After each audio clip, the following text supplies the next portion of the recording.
अस्सलाम वालेकुम, this is OVF extract from defence outpost. तो रिसेंटली आप लोगों ने ये अपडेट्स ज़रूर सुनी होंगी कि जिस तरह से हमारा सऊदी अरब के साथ एसएमडीए पैक्ट साइन हुआ है एंड उसी पैक्ट के तहत काफ़ी सारी फाइनेंशियल और टेक्निकल असिस्टेंस जो है वो पाकिस्तान और सऊदी अरब के दरमियान एक्सचेंज हो रही है। तो इनमें से यहाँ पर अपडेट ये भी निकल के आ रही थी कि अब पाकिस्तान के जो नेक्स्ट जनरेशन एयरक्राफ्ट के प्रोजेक्ट्स है उनके अंदर यहाँ पर एक्टिवली सऊदी अरब जो है वो पार्टिसिपेट करेगा। ये पार्टिसिपेशन जो है वो टेक्निकल लेवल के ऊपर भी होगी और यहाँ पर फाइनेंशियल लेवल के ऊपर भी होगी। उनका जो टेक्निकल स्टाफ है सऊदी एयरफोर्स का, सऊदी इंजीनियर्स का, उनको पाकिस्तान में ट्रेन किया जाएगा and in other case in projects के लिए जो हमारे एविएशन के प्रोजेक्ट्स हैं उनके लिए सऊदी अरब फाइनेंशियल असिस्टेंस प्रोवाइड करेगा। जिस पर्टिकुलर प्रोजेक्ट का नाम यहाँ पर पहले सबसे निकल के आ रहा है वो हमारा इंडिजिनस प्रोजेक्ट पीएफएक्स है, पाकिस्तान फाइटर एक्स, जिससे रिलेटेड सऊदी अरब ने काफी ज्यादा इंटरेस्ट शोकेस किया है और वो यहाँ पर चाहते हैं कि इस पर्टिकुलर एयरक्राफ्ट के अंदर जो कि एक नेक्स्ट जनरेशन प्लेटफॉर्म है इसके अंदर इन्वेस्ट किया जाए ताकि कल को अगर ये एयरक्राफ्ट अपने जो डिजायर्ड रिक्वायरमेंट्स हैं, डिजायर्ड अपनी कैपेबिलिटी है उसको रीच करता है तो इसको बहुत पाकिस्तान एयरफोर्स के अंदर भी शामिल किया जा सके एंड सऊदी एयरफोर्स भी यहाँ पर इसको अपनी फ्लीट के अंदर इंडक्ट करे। ऑलरेडी इस टाइम के ऊपर वो लोग जो है वो F-35 एयरक्राफ्ट अक्वायर कर रहे हैं लेकिन वो इतने बड़े नंबर में एयरक्राफ्ट अक्वायर नहीं करेंगे। फ्लीट सस्टेनमेंट के लिए यहाँ पर जरूरी है कि एक सेकंड नेक्स्ट जनरेशन प्लेटफॉर्म हो जो कि एयरफोर्स की बैकबोन के तौर पर फॉर्म हो। जिस तरह इस टाइम के ऊपर पाकिस्तान एयरफोर्स अगर J-35 एयरक्राफ्ट को अक्वायर कर रही है तो जो PFX का हमारा प्रोजेक्ट है वो भी पैरेलल में चल रहा है। इनमें से अबैंडन जो है वो हमने कुछ नहीं किया, जिसकी बेसिक वजह यही है कि ये जो 5th जनरेशन एयरक्राफ्ट है ये आपके गो टू प्लेटफॉर्म्स नहीं होते, ये एक स्पेशलाइज्ड रोल के लिए होते हैं और इन्हें एक हद तक ही बैटलफील्ड के ऊपर इस्तेमाल किया जा सकता है। जो बल्क में आपकी एयर एक्टिविटी, आपके एयर ऑपरेशंस जो फ्लीट परफॉर्म करती है वो आपके रेगुलर 4.5 प्लस जनरेशन के एयरक्राफ्ट है या फिर जो 4th जनरेशन के आपके एयरक्राफ्ट है जो बल्क में रोल परफॉर्म करते हैं वो यही एयरक्राफ्ट करते हैं। 5th जनरेशन एयरक्राफ्ट को आप अपनी फ्लीट का स्पीयर हेड प्लेटफॉर्म कह सकते हैं जो कि बाकी प्लेटफॉर्म्स को बैटलफील्ड के अंदर लीड करता है और उनके लिए एसेंशियली एक रास्ता बनाता है। यही रोल बेसिकली पाकिस्तान एयरफोर्स के अंदर PFX का है कि हमारे जो 4.5 जनरेशन के कन्वेंशनल एयरक्राफ्ट है और जो 5th जनरेशन के स्टेल्थ एयरक्राफ्ट है उनके दरमियान ये प्लेटफॉर्म जो है वो ब्रिज का काम करेगा। एंड क्योंकि अब पाकिस्तान एयरफोर्स यहाँ पर एक ऐसा प्रोजेक्ट जो है वो स्टार्ट कर चुकी है, PFX ऑलरेडी किक ऑफ किया जा चुका है पाकिस्तान एयरफोर्स की तरफ से एंड फॉरेन सपोर्ट भी इसके अंदर ठीक ठाक आ रहा है, सऊदी अरब से सपोर्ट आ रहा है, चाइना से यहाँ पर सपोर्ट आ रहा है। तो जब भी आप एक नेक्स्ट जनरेशन प्लेटफॉर्म बनाने का प्रोजेक्ट स्टार्ट करते हैं तो उसमें सबसे पहले जो आपको रिक्वायरमेंट होती है वो एक प्रोडक्शन लाइन की होती है कि जहां पर आपने इस एयरक्राफ्ट के प्रोटोटाइप एंड देन जो इसके सीरियल प्रोडक्शन वेरिएंट्स हैं उनको बनाना है। इस टाइम के ऊपर पाकिस्तान में पाकिस्तान एयरफोर्स के अंदर जो पाकिस्तान एरोनॉटिकल कॉम्प्लेक्स है वहां पर 2 एक्टिव प्रोडक्शन लाइन मौजूद है। एक तो यहाँ पर एक full fledge active production line मौजूद है जो कि इस टाइम के ऊपर JF-17 ब्लॉक 3 एयरक्राफ्ट को मैन्युफैक्चर कर रही है और दूसरी यहाँ पर एक सेकेंडरी प्रोडक्शन लाइन है जिसको मिराज रीबिल्ड फैक्ट्री के नाम से जाना जाता है। फुल फ्लेज प्रोडक्शन लाइन तो नहीं है लेकिन ये एक बहुत ही बड़ी फैसिलिटी है जो कि पिछले 30-40 साल से हमारी सर्विस में जितने भी मिराज एयरक्राफ्ट मौजूद हैं उनकी ओवरहॉल्स को परफॉर्म करती है। हर किस्म का रिपेयर जो है वो यहाँ पर इस फैसिलिटी के अंदर किया जाता है एंड मोस्ट इंपॉर्टेंट जो मिराज की सारी अपग्रेड्स हैं वो इस फैसिलिटी के थ्रू की जाती हैं। तो एक काफी ज्यादा हाईटेक फैसिलिटी है एंड इसका जो स्टाफ है वो भी हाईली क्वालिफाइड है और हाईली एक्सपीरियंस्ड है। अब सिलसिला यहाँ पर यह है कि क्योंकि आहिस्ता आहिस्ता पाकिस्तान एयरफोर्स के अंदर मिराज एयरक्राफ्ट का जो एरा है वो खत्म होता जा रहा है, 2 से 3 साल मैक्सिमम 4 साल में ये एयरक्राफ्ट जो है वो फाइनली रिटायर कर दिए जाएंगे और इनकी जगह नए एयरक्राफ्ट लेंगे। तो अब यहाँ पर क्योंकि मिराज एयरक्राफ्ट ही रिटायर कर रहे हैं तो ऑब्वियसली कामरा के अंदर मौजूद जो मिराज रीबिल्ड फैक्ट्री है उसका आगे जाकर यहाँ पर कोई पर्पस नहीं रह जाएगा और इवेंचुअली हमें उसको स्क्रैप करना पड़ेगा या फिर किसी और ऑब्जेक्टिव के ऊपर शिफ्ट करना पड़ेगा, एसेंशियली जिसे हम यहाँ पर रीपर्पस करना कहते हैं। और इसके लिए मैं समझता हूँ कि यहाँ पर एक बेस्ट ऑप्शन जो है वो PFX प्रोजेक्ट के तौर पर निकल कर आ रहा है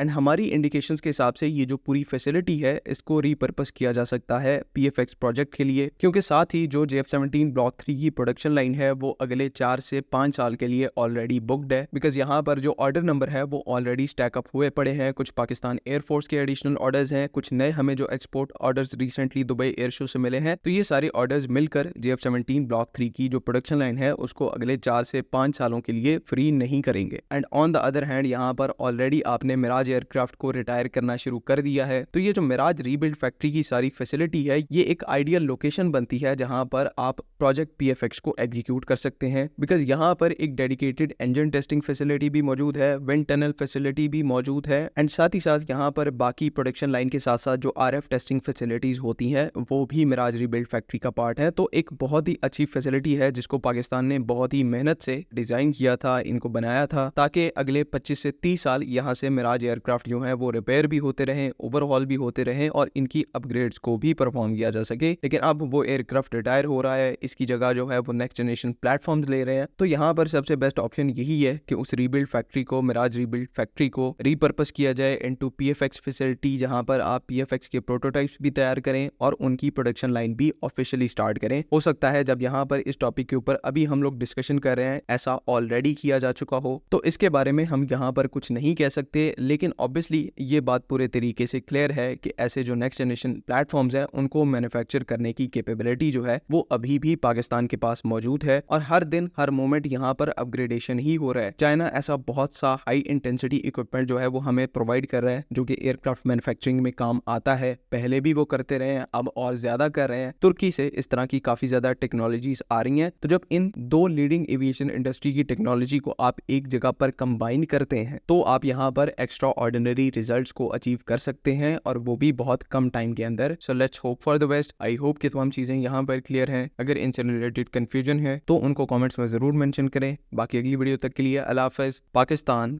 जिंदाबाद।